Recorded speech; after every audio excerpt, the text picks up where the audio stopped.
하나님 말씀 마태복음 19장입니다. 마태복음 19장 3절에서 12절 말씀 봉독해 올리겠습니다. 마태복음 19장 3절에서 12절 말씀을 봉독해 올립니다. 바리새인들이 예수께 나와 그를 시험하여 가로되 사람이 아무 연고를 물론하고 그 아내를 내어버리는 것이 옳으니까? 예수께서 대답하여 가로되 사람을 죄시니 갚을때 저희를 남자와 여자로 만드시고 말씀하시기를 이러므로 사람이 그 부모를 떠나서 아내에게 합하여 그 둘이 한 몸이 될지니라 하신 것을 잊지 못하였느냐. 이러한즉 이제 둘이 아니요 한 몸이니 그러므로 하나님이 짝지어 주신 것을 사람이 나누지 못할지니라 하시니 여짜오되 그리하며 어찌하여 모세는 이혼 증서를 주어서 내어버리라 명하였나이까. 예수께서 가라사대 모세가 너희 마음의 완악함을 인하여 아내 내어버림을 허락하였거니와 본래는 그렇지 아니하니라. 내가 너희에게 말하노니 누구든지 은명한 연고 외에 아내를 내어버리고 다른 데 장가드는 자는 간음함이니라. 제자들이 가로되 만일 사람이 아내에게 이같이 할진대 장가들지 않는 것이 좋사옵나이다. 예수께서 가라사대 사람마다 이 말을 받지 못하고 오직 타고난 자라야 할지니라. 어미의 태로부터 된 고자도 있고 사람이 안 된 고자도 있고 천국을 위하여 스스로 된 고자도 있도다. 이 말을 받을 만한 자는 받을지어다. 아멘. 기도합니다. 할렐루야. 아버지 하나님 감사합니다. 오늘도 함께 하심에 감사합니다. 5월 가정의 달 아버지 하나님 우리가 하나님 앞에 경배하며 나갈 수 있도록 허락하심에 감사합니다. 오늘 종이 마태복음 19장 3절로 12절 말씀을 가지고 둘이 아닌 한 몸이라는 내용으로 오늘 나누고자 합니다. 종이 비록 부족하고 연약하고 입술이 우둔할지라도 오늘 종의 입술을 들어 사용하여 주옵시고 종의 입술에 진리의 말씀 생명의 말씀을 주옵소서. 종의 입술로 선포되는 모든 말씀이 저들에게는 온전히 하나님의 말씀으로 들려지게 하옵소서. 사람의 말, 종의 말로 받지 않게 하여 주옵소서. 오늘도 깨닫는 우리 주의를 믿사오며 우리 주 예수 그리스도 이름으로 감사하며 기도합나이다. 아멘. 오직 예수님밖에 없습니다. 우리를 구원하실 분도 예수님 한 분밖에 없습니다. 주 예수 은혜와 평강이 여러분에게 영원토록 함께 하실지어다. 아멘. 우리 베드로의 신앙 고백합니다. 예수님 당신은 그리스도시요 살아계신 하나님의 아들이십니다. 예수님 당신은 나의 구세주 나의 전부이십니다.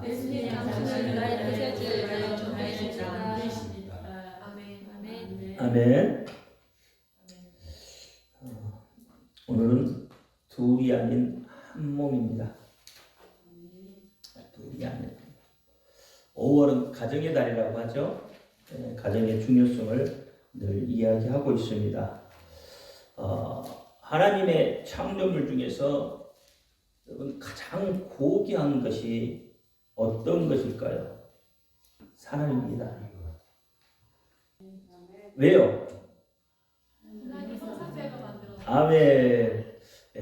하나님의 형상과 모형을 닮았기 때문에 사람이 가장 고귀한 존재예요.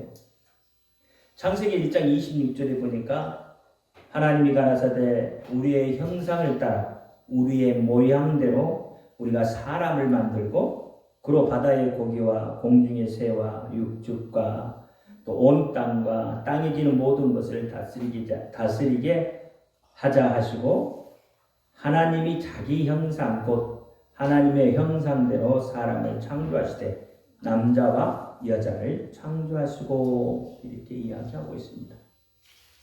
여러분 하나님의 형상은 뭐고 하나님의 모형은 뭐일까요? 여기 보니까 하나님의 형상을 따라 하나님의 모양대로 이렇게 이야기하고 있어요. 그러면 하나님의 형상은 뭐고 하나님의 모양은 뭐냐 말이죠. 똑같은 걸까요? 하나님의 모습? 어떤 게? 형상이 모양이 하나님의 모습. 형상은? 똑같은 거예요? 하나님의 형상 이것을 히브리어로 말하면 첼렘이라고 합니다. 첼렘. 이것은 하나님의 속성이에요. 하나님의 속성. 그러니까 형상이라는 것은 하나님이 가지고 계시는 속성을 말하는 것. 그러니까 하나님의 속성을 따라 우리의 모양대로 있어요. 그럼 우리의 모양이라는 것은 데무트라고 합니다. 데무트, 이것은 틀이라는 거예요. 틀. 어떤 뭐랄까 프레임 몰드 뭐 이런 것들인 거죠. 그러니까 하나님의 모형, 하나님의 틀, 하나님이 틀이 있다는 거죠. 하나님의 틀대로 사람을 만드셨다 이렇게 이야기하는 거예요. 그러니까 하나님의 모형에 따라 남자와 여자가 이렇게 만들어졌을까요? 그러면 하나님이 남자가 있고 여자가 있다는 이야기인가요? 하나님이 성별이 있나요? 아니잖아요. 그렇죠?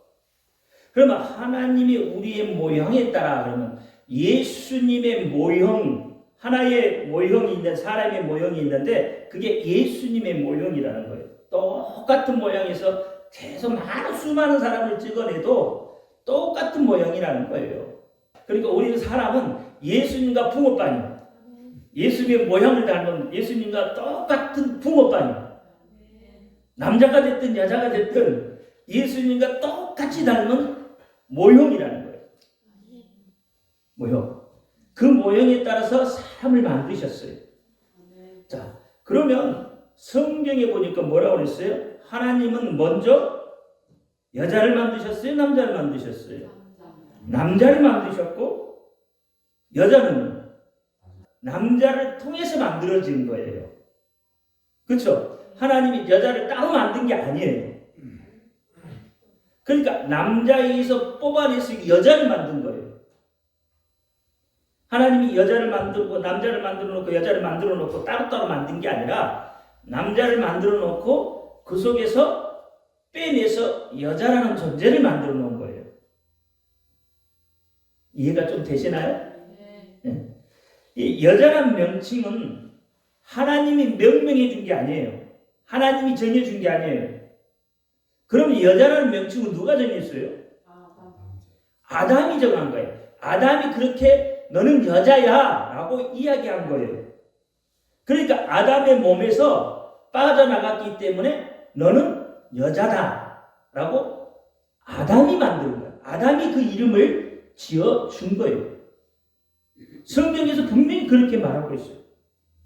그러므로 하나님의 모형이 남자와 여자로 되어진 것이 아니라는 겁니다. 모형은 오직 남자의 모형 그 하나밖에 없는 거예요. 자, 그러면 창세기 2장 23절에 보니까 아담이 가로되 이는 내 뼈 중에 뼈요 살 중에 살이라 이것을 남자에게서 취하였으 즉 여자라 칭하리라 하고 아담이 말했다는 거예요. 그리고 24절에 그러므로 남자가 부모를 떠나 그 아내와 연합하여 둘이 한 몸을 이룰지니라. 이미 하나인 것인데 하나인데 여기서 하나가 빠져나갔어요. 근데 이 빠져나간 것을 다시 하나로 만들어 놓은 거예요. 그것이 부부예요. 그것이 가정이라는 거예요. 분리되는 게 아니에요.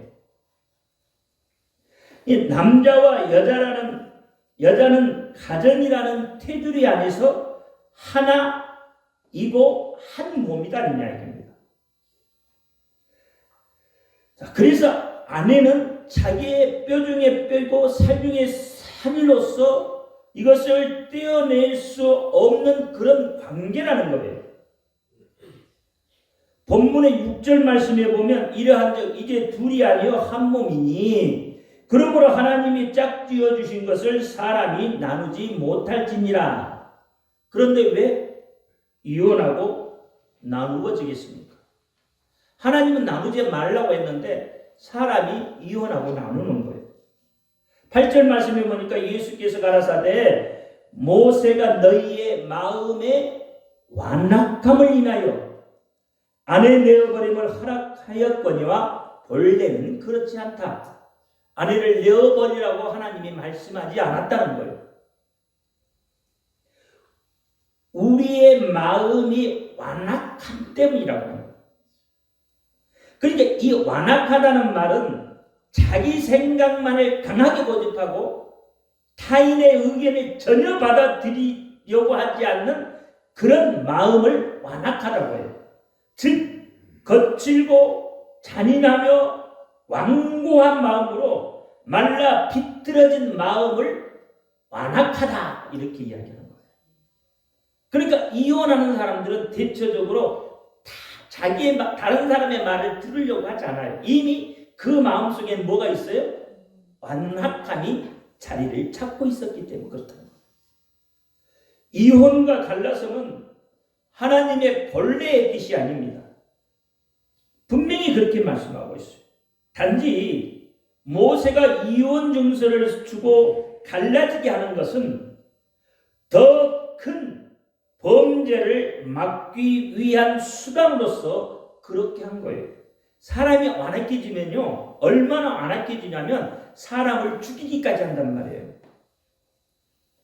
저 여자가 싫어요, 저 남자가 싫어, 그러면 어떻게 해요?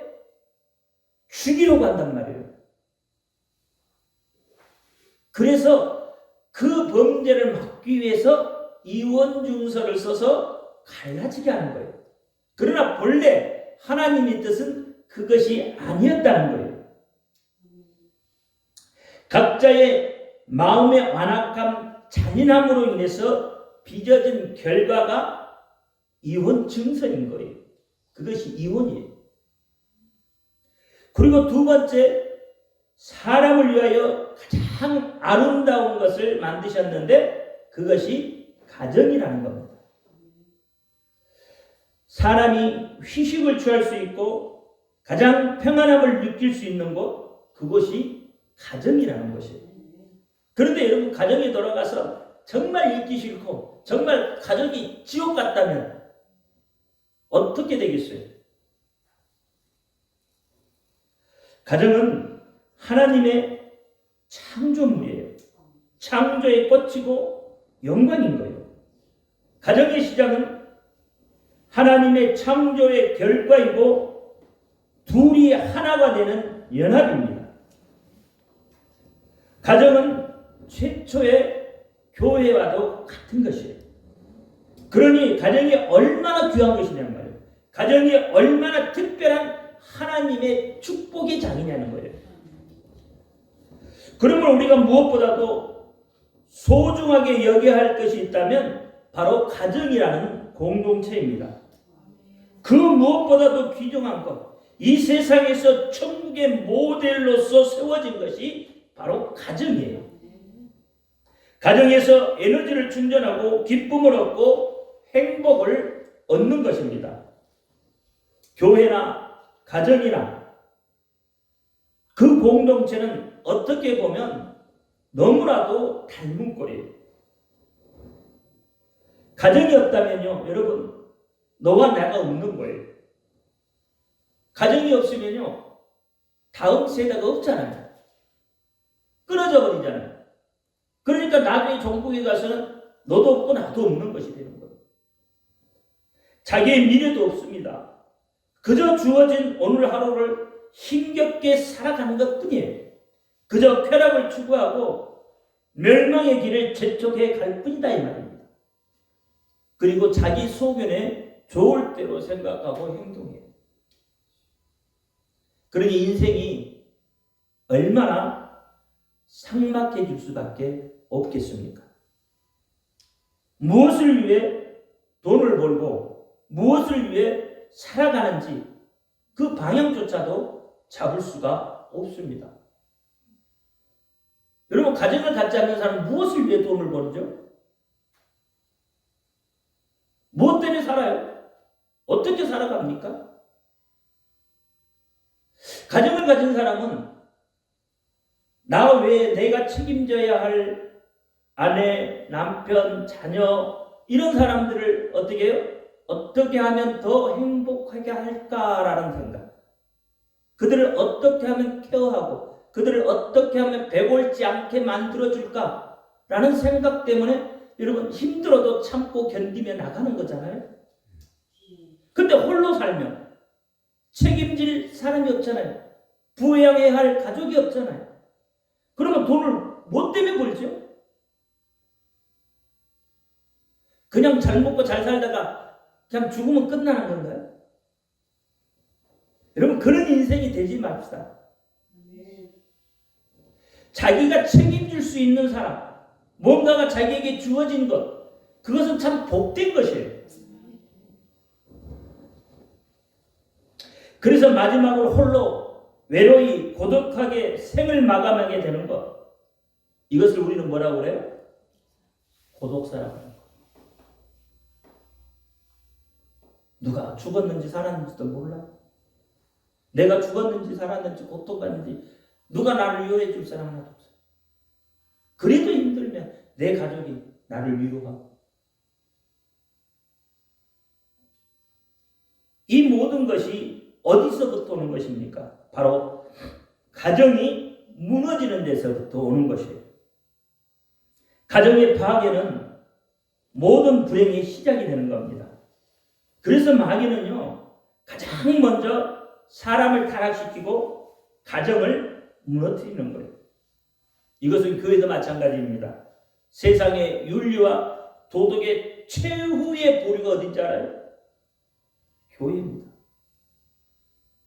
교회가 무너지면요, 가정이 무너지고 사회가 국가까지도 무너지는 거예요. 종국에 가서는 다 무너지고 깨지고 망하게 되는 거예요. 이것을 역사가 증명하고 있지 않습니까? 과거 세계를 이끌던 나라들의 흥망성쇠를 여러분 기억해 보시란 말입니다. 예수 그리스도의 복음이 충만할 때에는 그들이 세계를 이끌어갔어요. 그러나 예수 그리스도의 복음이 없어질 때는 어떻게 됐냔 말이에요. 예수 그리스도의 복음보다도 세상의 물건이 밀려 들어오고 욕심과 욕망이 들어와져서 여러분 몰락했던 것을 우리는 직감하고 있잖아요. 그렇습니다. 가정도 그렇습니다. 예수의 복음이 충만했을 때 그 가정은 가장 행복하고 즐거운 거예요. 그러나 그렇게 충만하고 행복했던 가정 속에 세상의 물결이 요동을 치기 시작하고 욕심이 욕망이 뒤로워질 때에 가정에 금이 가기 시작하는 거예요.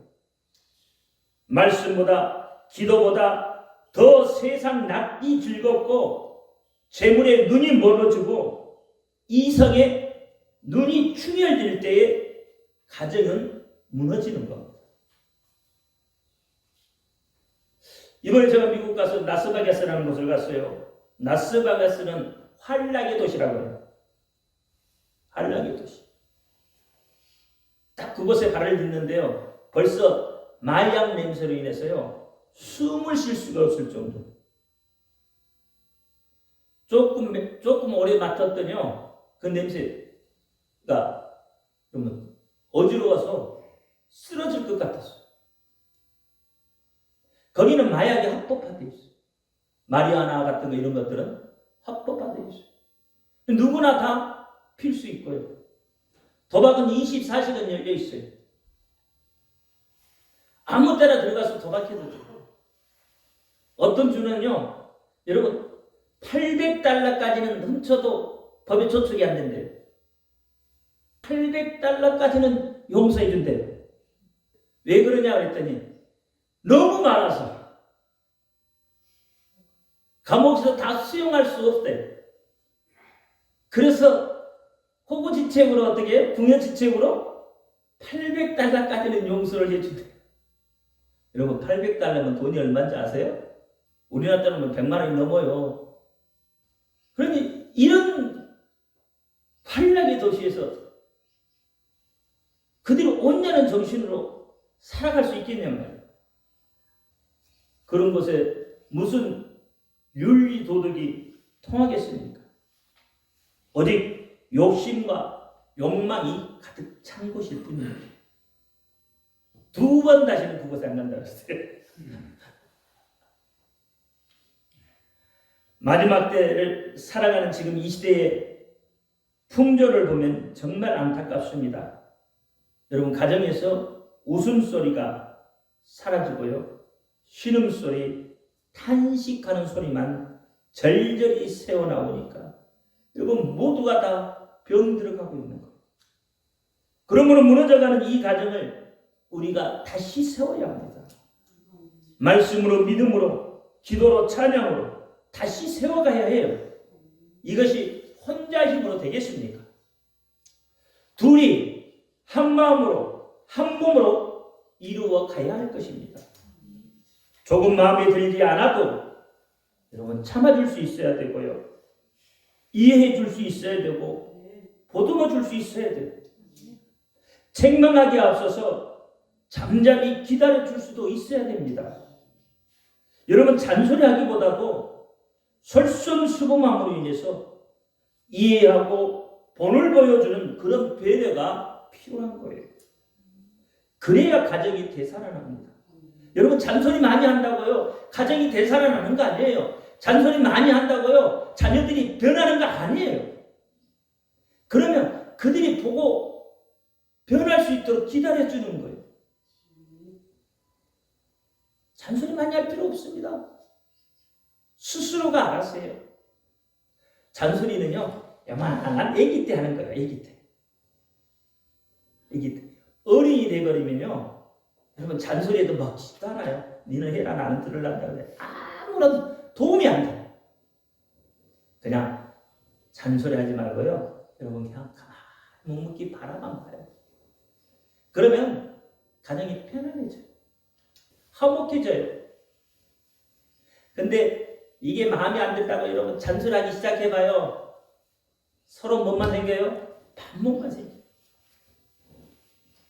그래서 남자들한테 뭐라 그래요? 꼰대라고 그래요. 잔소리 많이 하면. 저 꼰대 또 잘한다.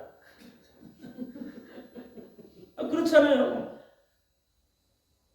근데 안 듣는다니까요. 듣는 것 같지만 왜? 우리 시대하고 젊은이 시대가 달라요. 그들의 생각도 다르고요. 그들의 삶의 환경도 달라. 그러니까 자기들하고 안 맞다고 뭐라 그래요? 잔소리하면 꼰대가 또 이런다니까요. 그러니까 여러분 그냥 지켜보는 거예요. 스스로 할 수 있도록 그냥 어떻게 위로해주고 세워주고 잘한다 하면 돼. 그러면 잘해요. 갈라디아서 6장 7절과 10절 말씀에 보면 스스로 속이지 말라. 하나님은 마음일이 여김을 받지 아니하나니 사람이 무엇으로 심든지 그대로 거둔다 했어요. 자기의 육체를 위하여 심는 자는 육체로부터 썩어질 것을 거두고 성령을 위하여 심는 자는 성령으로부터 영생을 거두니라.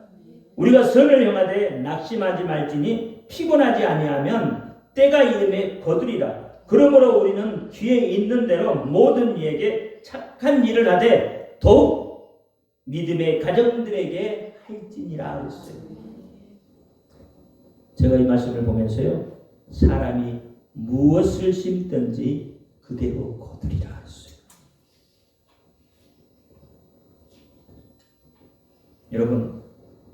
여러분의 가정에 무엇을 심으셨습니까? 여러분의 가정에 무엇을 심기 원하십니까?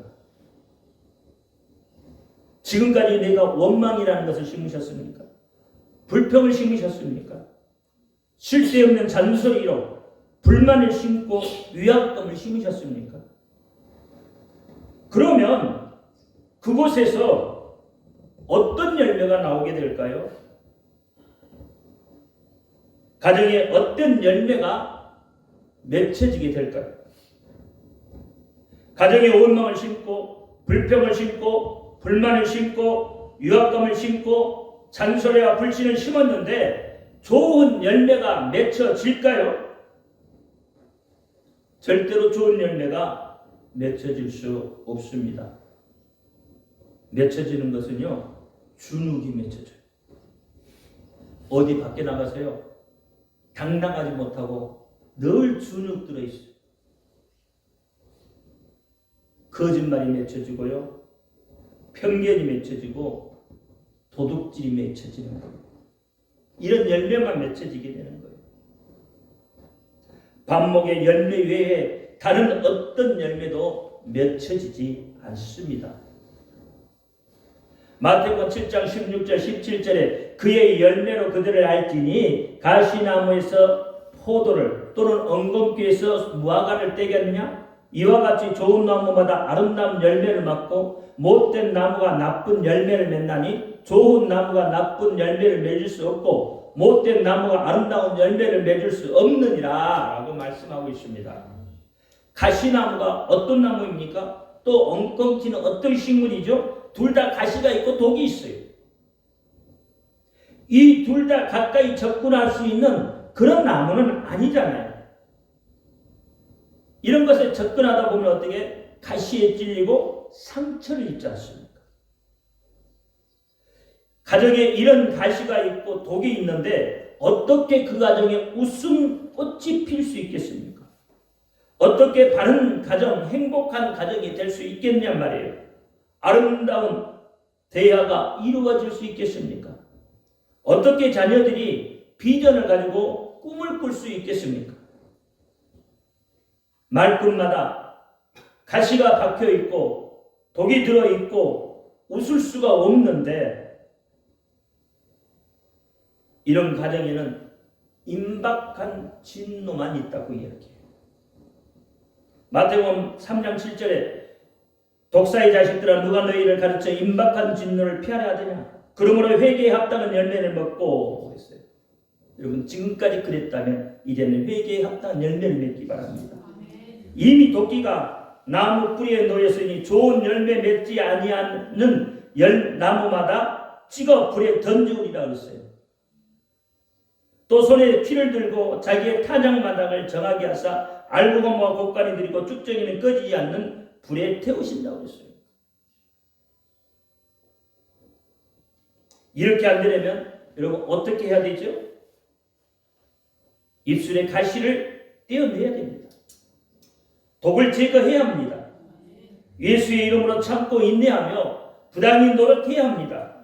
이것이 혼자만의 힘으로 되겠습니까? 아닙니다. 둘이 한 몸이 될 때 이루어지는 거예요. 오늘 본문 6절 말씀에 보니까 하나님께서 짝지어 주신 것이라고 했어요.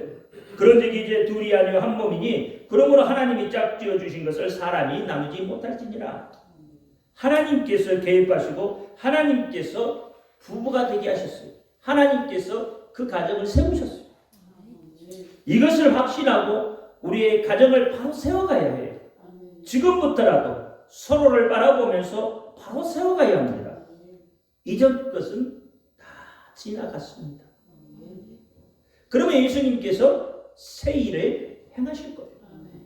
이사야 43장 19절에 그렇게 이야기해요. 보라 내가 새 일을 행하리니 이제 나타낼 것이라 너희가 그것을 알지 못하느냐. 정녕 내가 광야의 길과 사막의 강을 내리라 했어요.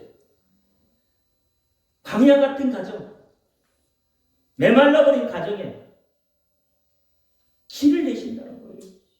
샘을 내신다는 거예요. 새 일을 그렇게 행하신다는 거예요. 부부를 통해서 자녀까지도 하나님께서 덤으로 짝지어 주셨어요. 짝지어주다, 짝지어라는 헬라의 원문 표현을 보면 함께 멍에를 매다는 의미를 갖습니다. 즉 한 몸과 같아야 한다는 거예요. 어떤 일에 대해서도 같이 수고하고 고통도 나누어지고 기쁨과 슬픔도 함께하면서 한 인격으로 서로 연합돼서 감당해내는 것을 말하고 있습니다. 이 모든 것은 어느 한 사람의 책임으로 완성되는 게 아닙니다. 가족의 모든 일원이 하나라는 공동체 의식을 갖고 똑같은 책임하에 짊어져야 할 무게인 거예요.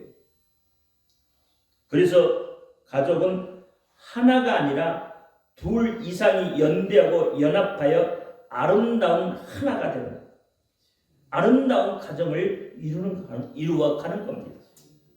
하나님께서 기뻐하시는 가정은 창조하는 목적대로 하나님을 경외하며 찬양하면서 그분의 영광을 드러내는 그런 가정을 하나님이 기뻐하신다는 말이에요. 자녀는 다른 존재가 아닙니다. 부모와 하나님. 자녀가 아프면요, 마치 내가 아픈 것처럼 서로의 아픔을 매만지면서 공감할 수 있는 것, 그것이 가정이에요.